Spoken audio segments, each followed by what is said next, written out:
Bonjour, mon nom est Raphaël Saint-Pierre de Canot Légaré et aujourd'hui je vais vous montrer comment poser des protecteurs d'étrave sur un canot en T4Mix. Pour ce faire, vous allez avoir besoin de gants, d'un bâton pour mélanger, de chiffon, d'un rouleau, d'un papier sablé, crayon, de l'acétone pour dépolir, d'un pot de mélange, de résine époxy et finalement de protecteurs d'étrave que nous produisons nous-mêmes ici au Canot Légaré. La première étape va consister à utiliser votre protecteur d'étrave comme un gabarit à la pointe du canot. Vous allez le positionner à environ une distance de main de la pointe dans l'unique but en fait de protéger le canot de tout impact ou place qui pourrait avoir de l'abrasion. Vous allez bien l'étendre et vous allez tracer à l'aide du crayon le contour du protecteur.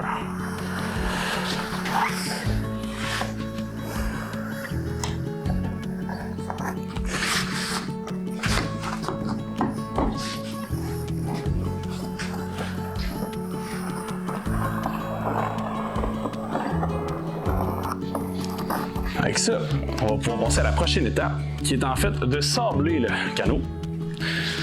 On va permettre en fait de rendre une adhérence beaucoup plus accrue à l'époxy. On va utiliser le papier. Vous voyez ici, j'ai du 120, ce qui convient parfaitement. C'est pas trop, c'est pas assez. À la pointe du protecteur, je vais sabler en fait en rond. Puis au centre, je vais sabler en longueur.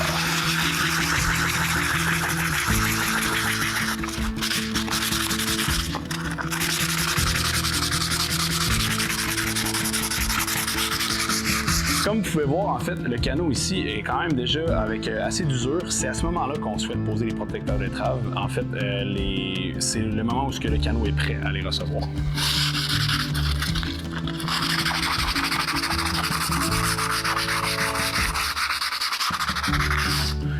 Parfait.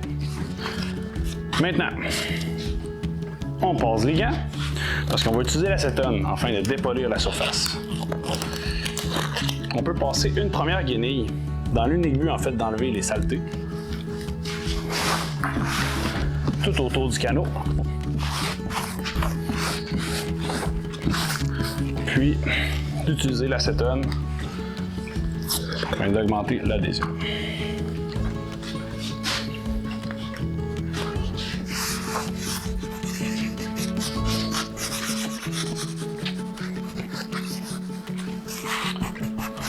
Parfait.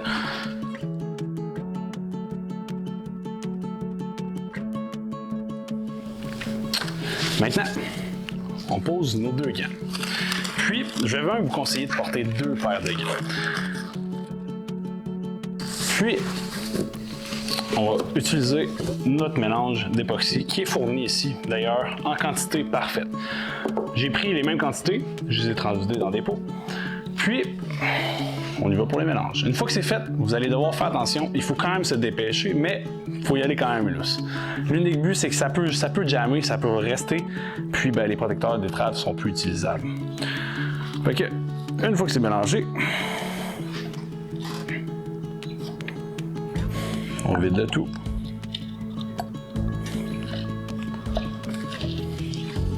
On va mélanger à l'aide du bâton. Le but, c'est d'avoir une texture assez homogène et une couleur qui s'en vient le plus brun possible relativement, sans ambiguïté.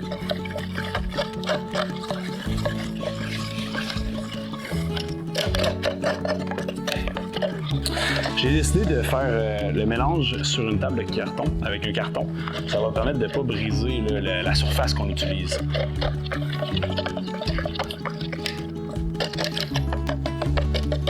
S'assurer que c'est bien prêt, puis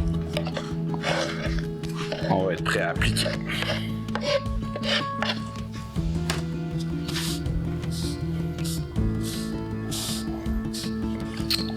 À l'aide du rouleau, on va tranquillement venir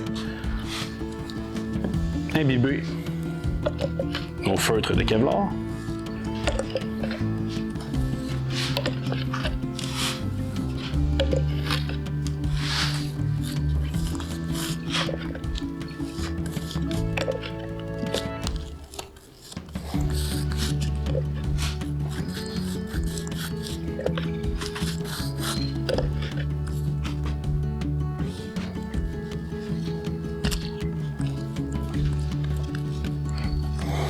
but, c'est de repasser le moins possible souvent à la même surface. En fait, ça va empêcher de faire des bulles ou d'autres choses qu'on souhaite moins avoir.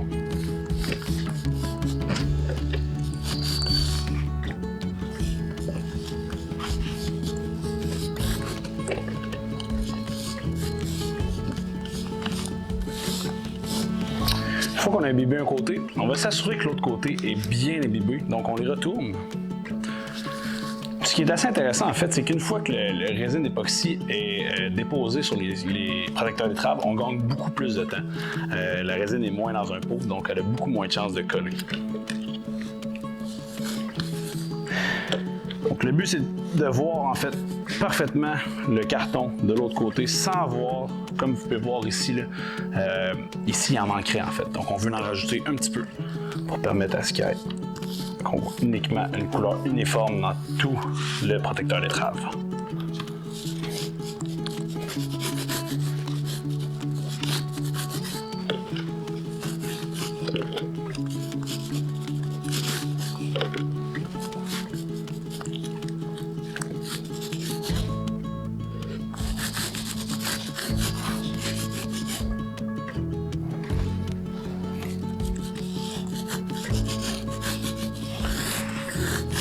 On va être prêt à faire la pause. Regarde un petit peu ici. Parfait, ça.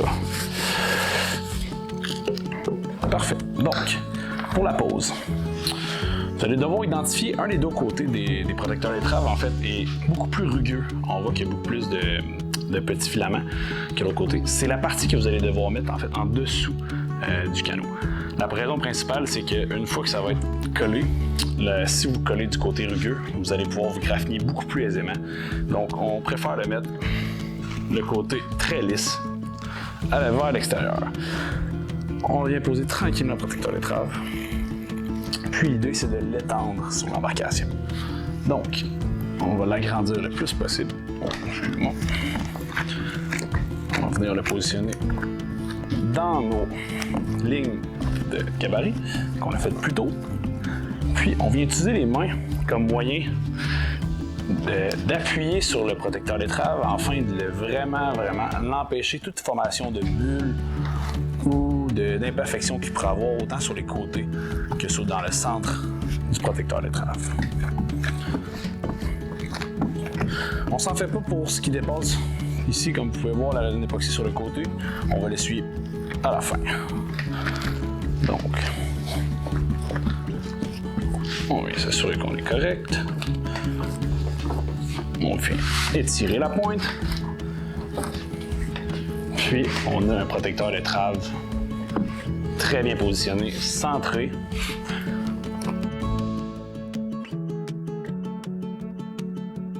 C'est à ce moment-ci, en fait, qu'on enlève notre deuxième paire de gants, qui est devenue pratiquement inutile, parce que notre objectif, c'est de ranger et de nettoyer. Avec des mains imbibées, ça va très mal.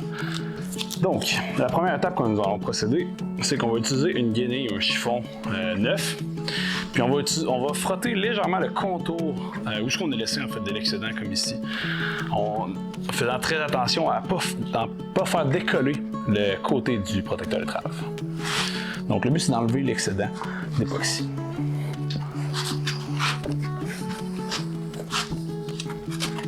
Comme là vous voyez ici, j'ai relevé le coin. On va juste utiliser nos gants pour le refaire.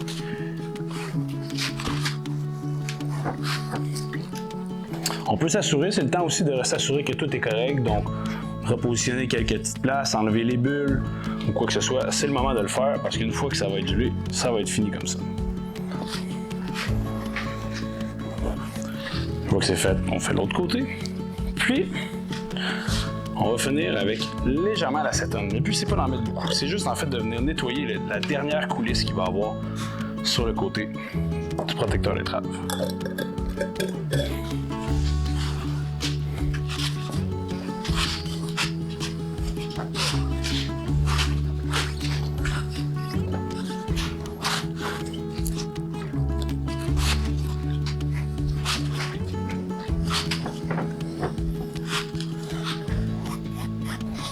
Et voilà. Donc, on a un protecteur d'étrave bien posé. Ça va nous permettre de se protéger contre l'abrasion, principalement. Peu importe qu'on arrive dans des petites beaches ou des petites plages où il y a des petites roches, quoi que ce soit, ça va venir protéger notre canot pour qu'il y ait le moins égratignure possible. En passant, il est important de faire très attention aux chiffons qu'on utilise par la suite. Avant de les départir, on doit les laisser sécher. La principale cause, c'est que ça pourrait prendre en feu.